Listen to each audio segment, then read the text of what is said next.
So, time for my weekly power rankings. This is the power rankings after week 7 of this college football season. Now, look, I have had some changes to this. Not drastic, but enough that you realize that some of these teams are getting a little bit better, some are getting a little bit worse. Um, One team I thought would be moving up eventually ended up having a player get hurt. And this is what the season's been. And I hope that you enjoy what I'm about to give you. We're looking at it. There's been some exciting games this week, and I'm going to go over them. Some of them were a little bit more of a shock than I thought they would be. Nothing major, but yeah, it's going to be, it's a good week to cover this. So hit like and subscribe if you like AAC football, the American Athletic Conference. If you like college football, period, I cover college football. I just do more AAC content because not getting enough coverage, in my opinion. And so hit like, hit subscribe, and let's get into this. Hey folks, this is Paul with Redneck Sports. I want to thank you for viewing my video, and I want to give you one thought process. There was a famous coach at the University of Tennessee by the name of General Robert Neyland. He had 6 maxims, but number 2 maxim is what everybody should apply to their life. Play for and make the breaks. When one comes your way, score. That's how to live your life right there. Okay, I'm actually kind of surprised right now. Army got lucky. Okay, they won 24-7. It doesn't sound like they got lucky. Connor Harrell was coming along. He was getting there on all kinds of levels, but he's hurt now. He's going to be out the rest of the season. So Grayson Loftus has been brought in. This was before the game, and so was Henry Rutledge. Army beat them 24-7. Loftus had 68 passing yards. Helms had 50 rushing yards. Helms had 143. Gainey had 51. Receiving yards, Brown had 32. Short had 44. Charlotte was a little bit better on defense. I mean, Charlotte had 178 total yards. Army had 354. Both had a turnover. Army had 20 first downs. Charlotte had 11 penalties. Uh, Charlotte had 2 for 20, and Army had 1 for 15. Third down conversion, Charlotte was only able to convert 5 of 14 third downs, and Army was able to convert 8 of 14. Fourth down, Charlotte did 2 of 5, and Army did 2 of 3. Army had possession of the ball 37 minutes, 54 seconds, and Charlotte had it for 22 minutes, 6 seconds. So that was basically what you saw there. Charlotte couldn't do anything against Army, and Charlotte's down to their QB2, who, he's a decent enough guy, but uh, he had 68 passing yards, went through 1 touchdown, completed 66.7% of his passes in this game. You know, he's a Duke transfer, and he did pretty good his first year, or did decent at his first year at Duke, but now he's got to get fired back up. But Charlotte is what Charlotte is. Number 13 hasn't changed. It's UAB Blazers. They had 329 yards and a 53. They lost 53-33 against the FAU Owls. Penalties, they were 14 of 118. They were very undisciplined. So 14 penalties, had 118 yards penalties. Third down, they converted 7 of 17. FAU actually did a little worse, but not by a percentage.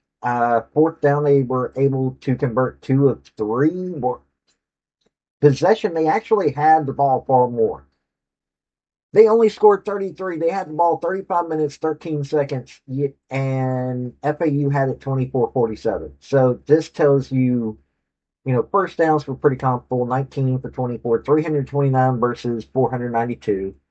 Kitna threw 261 yards, one touchdown. They just, Solomon B was leading rusher and leading receiver. You know, their defense didn't show up at all. It's, the Blazers. What do you expect? Until you get a better coach than Dilfer, you are probably not going to get much better than this. At least Albin is trying to get something going at Charlotte. Number 12 is Tulsa Golden Hurricanes. Hasn't changed. They didn't play this week. This coming week, they play up against East Carolina. Baylor Hayes is 77-126, so 61.1% completion rate, throwing 4 touchdowns, been intercepted 3 times, been sacked 9 times.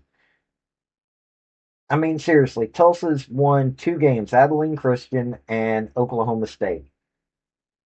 And the rest of the games, they've pretty much been slapped down, including Navy, which was a 42-23 game. Baylor Hayes has scored 2 touchdowns by running. They've got six rushing touchdowns and 7 passing, and they're 2-4. So 6 games half into the season and 13 touchdowns total. Um, Offense, that is, it doesn't look any better. I mean, they've got 15. Hey, they've got 15 sacks on opposing quarterbacks. That's a good thing. Um, 16 pass deflections. Five. It's not that bad of a defense. I mean, that's the only thing keeping them in the games because their offense is okay. Dominic Richardson is their offense with 538 yards, but 2 touchdowns. It's just not an exciting team. Period. So that's number 12, Tulsa. Number 11 on this list is the Rice Owls. We start with the Owls. Um, they just got blown out by UTSA. It's triple option. I mean, seriously, that's what you're looking at. This is a triple option team. They're trying to copy Army, Navy, and Air Force.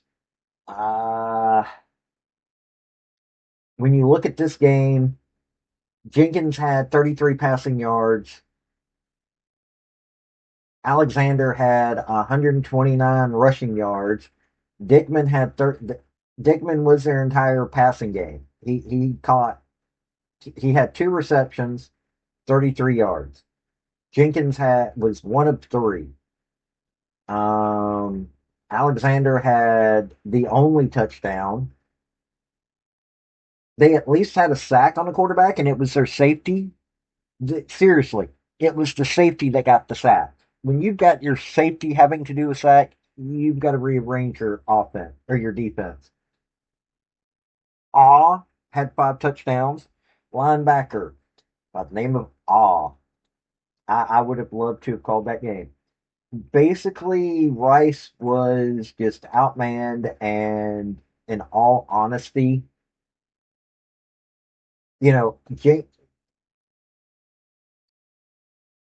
Braden Dickman is best receiver. Quentin Jackson is their best rusher, but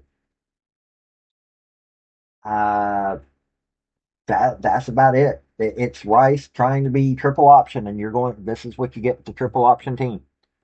Army is 10th. They just beat Charlotte 24-7, so that shows that they've got a decent defense. Um, they're now 3-3. Going into their next game is going to be against Tulane. Fun for them. Um, I mean, you're looking at they beat UAB, they beat Charlotte. They lost to North Texas, East Carolina, and Tarleton State, and they were able to beat Kansas State in a close one. Dwayne Coleman is and Helms, these two keep switching out as to who QB1 is. I, I understand why Jeff Monken is doing this, but because he wants Helms to be QB1 and Helms gets hurt and you turn into what you get here. Offense can't figure out what they're doing. Their leading rusher is a wide receiver and then quarterback and then quarterback. Yeah, this is a triple option team. It's Army. They're 10th in the American Athletic Conference after winning it last year. You lose Kanye Udo to the transfer portal. You lose Bryson Daly to graduation.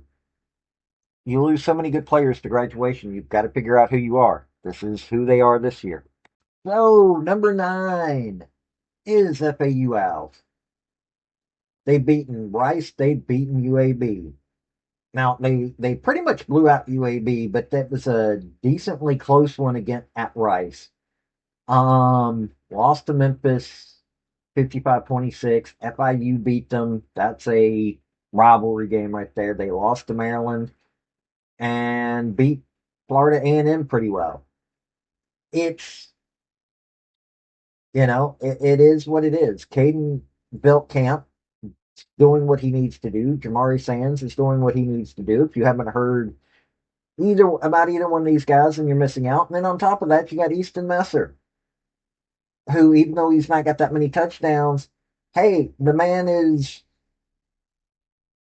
a running back that's catching. He's a wide receiver, but he's doing running back type deals. He's catching the ball when he needs to, just not getting into the end zone when he needs to.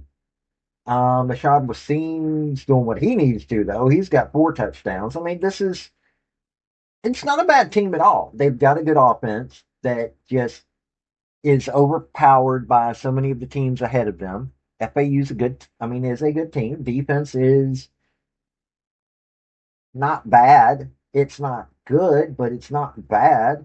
Um, and then you take a look at penalties. They're averaging 60 yards a game. So they are what they are for who they are. FAU is starting to show some signs of life now, being 3-3, but they got South Florida next, which is probably not going to help them at all. Now, number 8 is UTSA Roadrunners. I'll be perfectly honest with you. I don't know if they're blowing up on the scale after seeing what has happened with Texas State. They lost in a Texas State was a loss for them, 43-36. It's a shootout that, hey, should have been a good one, but Texas State has turned into not being a good team. They just beat Rice in a blowout, so yeah, they're better than Rice. Lost to Temple 27-21. They were able to beat Colorado State at Colorado State. Beat Incarnate Word, which is an FCS team, so they're 3-3. McCown keeps showing that he's got something, but at the same time, you don't know what he's got. Robert Henry's got 666 rushing yards, 7 touchdowns. He's the primary offense. And McCown, though, hey, McCown is doing a lot of good. It's just 4 interceptions on 9 touchdowns and been only sacked 5 times. And he's only passed for 990 yards. This is a offense that can't seem to get going worth the flip. You're looking at defense is they got a good pass defense, but they're not winning on the line. 10 sacks. They're doing what they need to do, but it's barely getting there. But they were at least able, like I said, this week they were able to dominate Rice bad. This wasn't even a 236 passing yards, 115 yards for Henderson, which that is what it is. Wilson had 77 catching yards, and they got a sack by a linebacker, which is even better. That a linebacker was the one to get your sacks. Henry not getting, Henderson outlasting Henry for total yards in that game. That's actually kind of a shock. So, UTSA is what they are. They may be going to the bowl game, they may not. They're facing North Texas next, and then Tulane, then uh, South Florida. Yeah, Tulane. They go North Texas, Tulane, South Florida, Charlotte, East Carolina, and Army. They should be better than Army, and they should be better than Charlotte. They may not go to a bowl game. Now, number 7 is Temple Owls. Casey Keeler is getting this team looking far better than they had been. Now, they're currently 3-3, so okay. Evan Simons was 25 of 36, had 345 passing yards, threw one touchdown, had no interceptions. Um, Jay Ducker rushed for 2 touchdowns. Evan Simons rushed for one.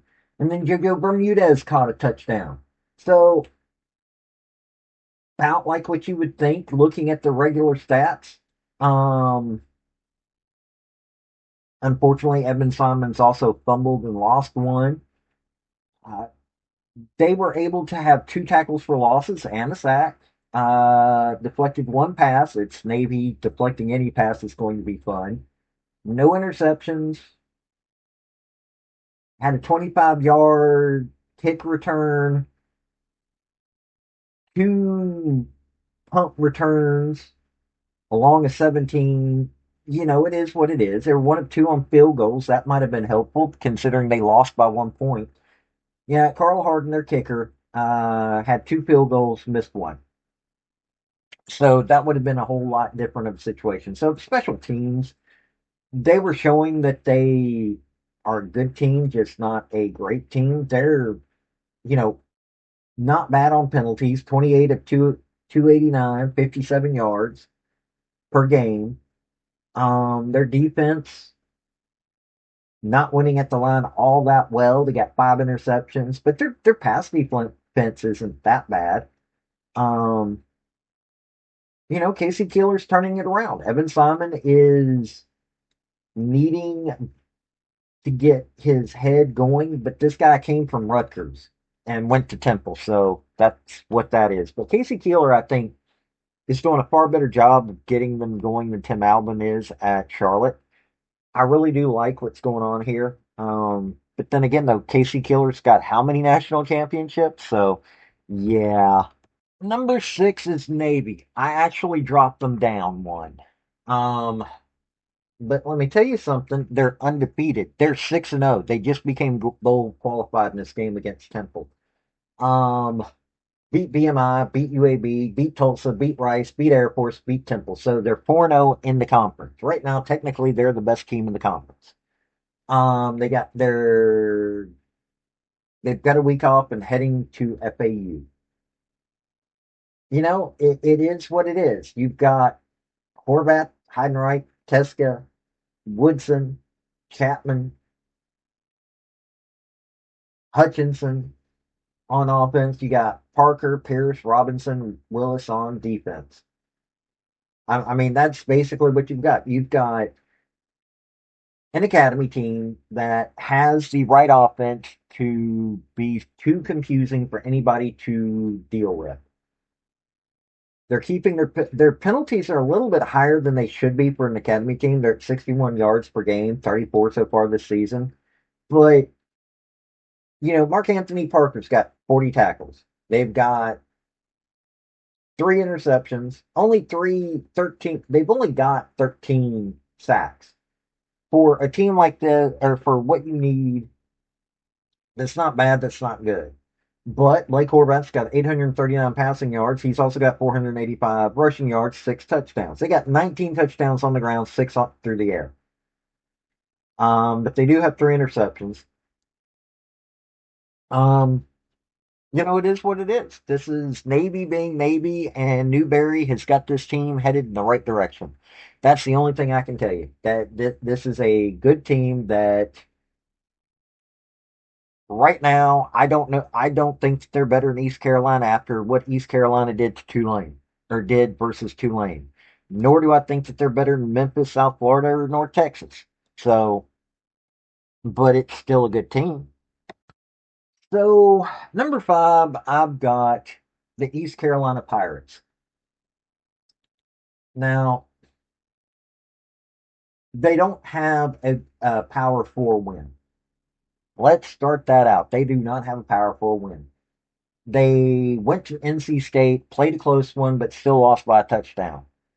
A team that they had beaten last year in the bowl game. Had BYU come to them, and it wasn't even pretty how they lost. They just went to Tulane, and they played lights out. I will give them that. East Carolina played to win, they just couldn't win. Now, they did blow out Coastal. They pretty much blew out Campbell, but Coastal, they only won 38 to nothing. This 26-19 game, you know, Caden Hauser, 180 yards passing. Gunn had 52 pass or rushing yards. Smith had 54 yards. They didn't get any sacks. Their leading tackler had 9 tackles. That is what that is. You're looking at Hauser threw 1 touchdown through to Brooks Spalding, and Caden Hauser rushed one in. So their entire offense was Caden Hauser. I watched part of this game. Neither team looked good. Tulane's offense, though, did show up to win. Just their offense didn't. Um, I mean, Caden Hauser's a good quarterback. He's thrown, what, 8, 10 touchdowns, thrown 4 interceptions. He's, you know, you you can imagine that this is going to look good for him. But then again, though, he was recruited by Michigan State. He's doing what you would expect somebody that would go for Michigan or that would be drafted by Michigan or recruited by Michigan State would do. Um, London Montgomery, decent. Marlon Dunn Jr., decent. I mean, you've got good guys on this team. Marlon Gunn's a pirate through and through. He didn't come from anybody. He's been there the entire time. London Montgomery is an ECU. They've got a decent program that they're relying on their own guys, and their defense is pretty good or is decent. They're doing pretty good at the line. They just weren't enough to handle somebody like Tulane. So that's why they are at number 5 right now. Number 4 is North Texas. I think that North Texas, after watching this game, they don't have the defense to handle a team like South Florida. And people might think that that should drop them down. But let me tell you something. South Florida is working on a different level this year. Especially after them getting disrespected in the polls. Oh, Memphis is better than them? No, they're not. Um, that's what they're thinking, mind you. But North Texas, Mustamaker and North Texas, let me tell you something. They were not embarrassed in this game. Yeah, their defense gave up 63 points, but Mustamaker in this offense still gave 36 points. This was not a South Florida had to kick it up a notch. They're 5-1. They've beaten Lamar, West Michigan, Washington State. They beat Washington State 59-10. Washington State just played Ole Miss, and it was a close one. Beat Army, beat South Alabama, and they just, this South Florida game was something else. Mestamaker had 326 passing yards. Hawkins had 49 rushing yards. Coleman, wide receiver, had. Now, mind you, Mestamaker threw 2 touchdowns but had the 3 interceptions.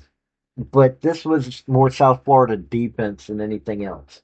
I think that's part of what it is. They hadn't faced competition quite on this level.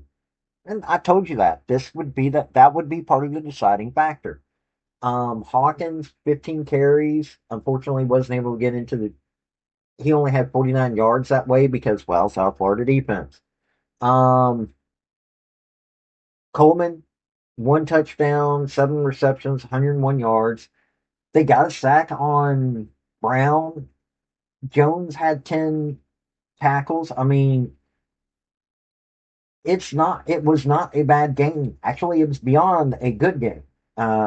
Then again, though, I kind of was rooting for South Florida. You know, the whole Chaz Nimrod. If you watch my videos, Chaz Nimrod, Alex Golish, their offensive coordinator, all of them, they're Tennessee folks. So, but Mestamaker, let me tell you something. He's somebody that's worth paying attention to. Unfortunately, he did have those three interceptions. Mackenzie McGill had one touchdown, and Drew Mestamaker had a touchdown. Caleb Hawkins rushed 15 times and didn't get a touchdown, but Mackenzie McGill rushed 7 times, got a touchdown. Drew Mestamaker had a rush for 4. Miles Coleman had the touchdown, had a long of 54. Trey Williams had a touchdown, had a long of 10 on the receiving side. Unfortunately, they were a little too fumble prone. Simon Evans and Miles Coleman both had fumbles, but Shane Whittier and Ethan Day recovered. They had 3 sacks total on Brown. They had 4 tackles for losses, 2 passes deflected. So I mean, it is what it is. They even got an interception. I mean, they're not a bad team in any way, shape, or form. I like North Texas. I really do. Just like I raised up East Carolina, I dropped down Tulane. I think they're now in the second tier of the conference because they're playing too closely. I mean, East Carolina 26-19, Tulsa was 31-14. Their defense is not doing what it needs to do. South Alabama 33-31. Um, seriously, I don't think their defense is doing what it needs to do. They've got to go up against Army UTSA, but that Memphis game does not look like winnable considering what Memphis has done and considering what Tulane's done. Am I saying that this is a bad team? No. By no means is this a bad team. I mean, it's still the third ranked, power ranking, third ranked team. Retzlaff had 347 passing yards. Gordon had 34 rushing yards. And he threw Retzlaff threw 2 touchdowns. Lewis, 2 catches, 75 yards, had a touchdown. McAlpine had a sack on East Carolina's quarterback, and Despani had 6 solo tackles with 9 tackles overall. You know, it's a good game. Retzlaff threw the 2. Rushing touchdown. They didn't have any rushing touchdowns, which was eh. It's like Carl Lewis had a long as 63, got a touchdown. Javon Gordon had 5 catches, 1 touchdown, long at 13. So Arnold Barnes did fumble. You know, you're looking at they had 8 tackles for losses, 3 sacks, 6 pass deflections. So their defense looks better than it looks on the paper, or looks better on stat lines than it does on the final scoreboard. Um, their offense doesn't seem to be able to rush in a touchdown. So when you're looking at South Florida, Memphis, yeah, this rushing attack that they've got's not anywhere near what those two have.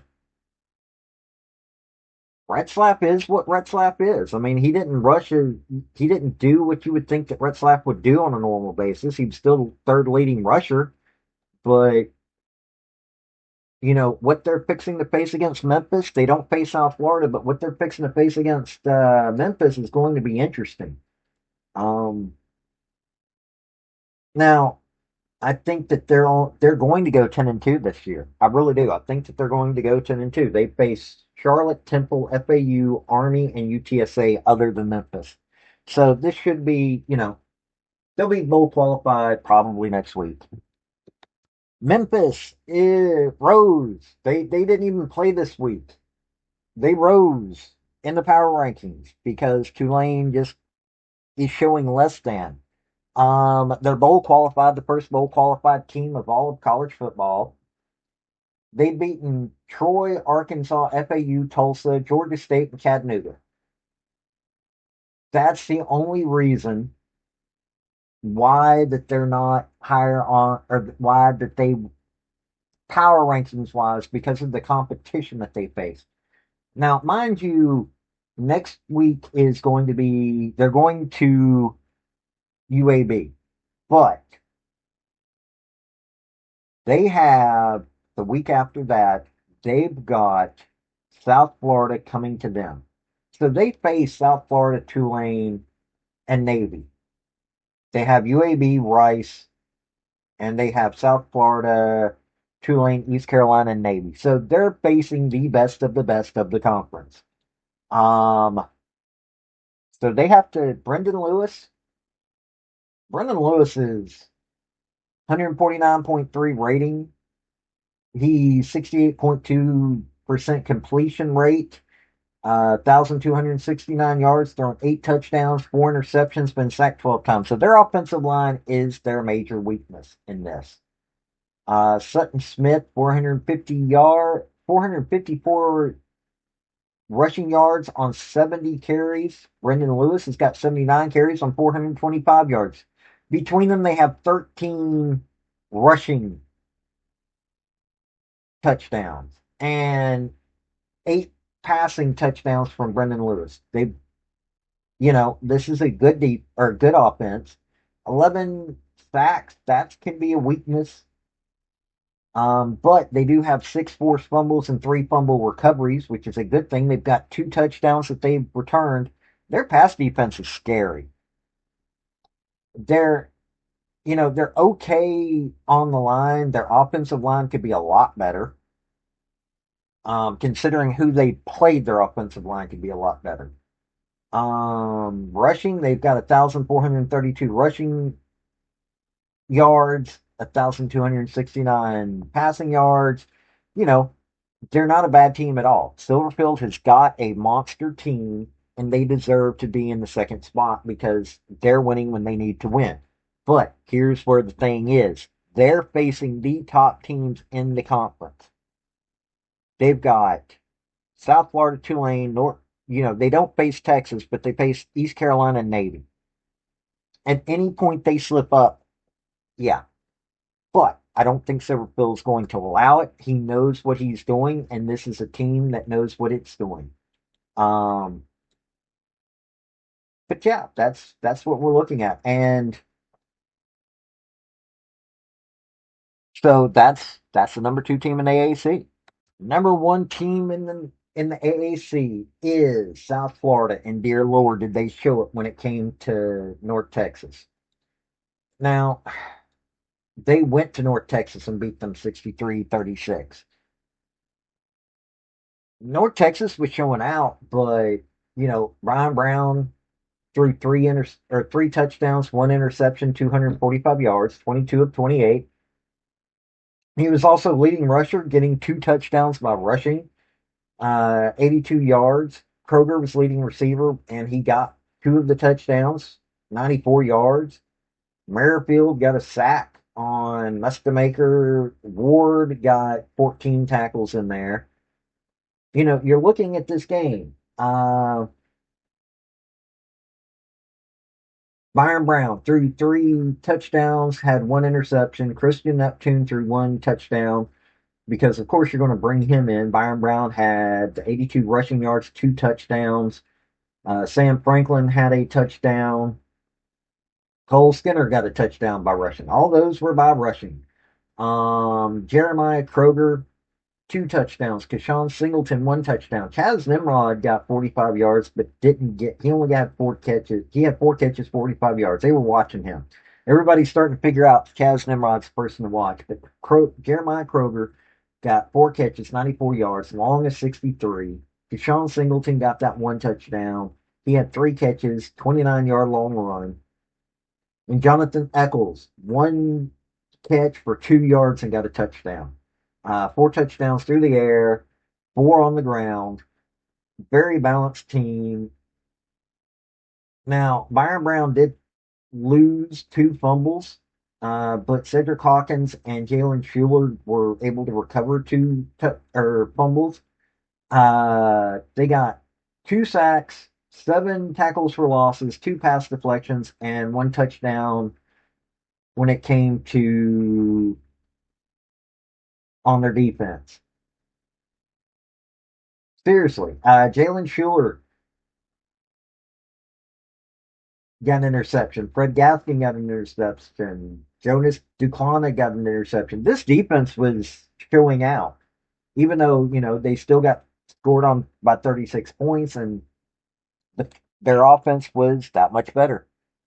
I mean, honestly, when you're looking at the schedule, they've beaten Boise State, Florida, lost to what is currently the #2 team in the nation, and beat South Carolina State, Charlotte, and North Texas. They face probably the toughest schedule of the AAC. And to be perfectly honest with you, looking at this schedule is probably the toughest Group of 5 schedule that anybody's faced. They they have FAU coming to them next week. Then they go to Memphis. They've still got to face Navy, but they lucked out. They only have Rice, UAB, and UTSA other than that. So Navy and Memphis are probably going to be their biggest challenges. Memphis, because they're going to UAB, or going to Memphis, going to Navy. They're also going to UAB, but that's neither here nor there. But that's probably the best team in all of Group of 5 football. Look, AAC right now is showing out. South Florida is on a whole new level. I like Memphis. Tulane's just not kicking it up a notch like they need to. They're winning, but they're not kicking it up a notch. Which means when they go face Memphis, that's not going to be a pretty game. Memphis is showing that they are what they are. Memphis is a well-built program that has been there a while. John Summerall, I think, is not looking towards what he needs to do this year. I think John Summerall is looking towards where he can get a job somewhere else, and the team shows it. Memphis Tigers, Ryan Silverfield just looks like he's built a monster program. Alex Golich is building a monster program. This is only his 3rd season there. He went 7-6, 7-6, and now he's just being a monster. North Texas, what they're doing at North Texas is beyond amazing. Them losing was not a bad thing for them. That doesn't make them out to be a bad team. Nestamaker is showing to be something special. Navy is Navy. I mean, Newberry is doing what they're doing. The rest of the teams, Army, I think, is the only disappointment of the season for some people, but that's only because Army won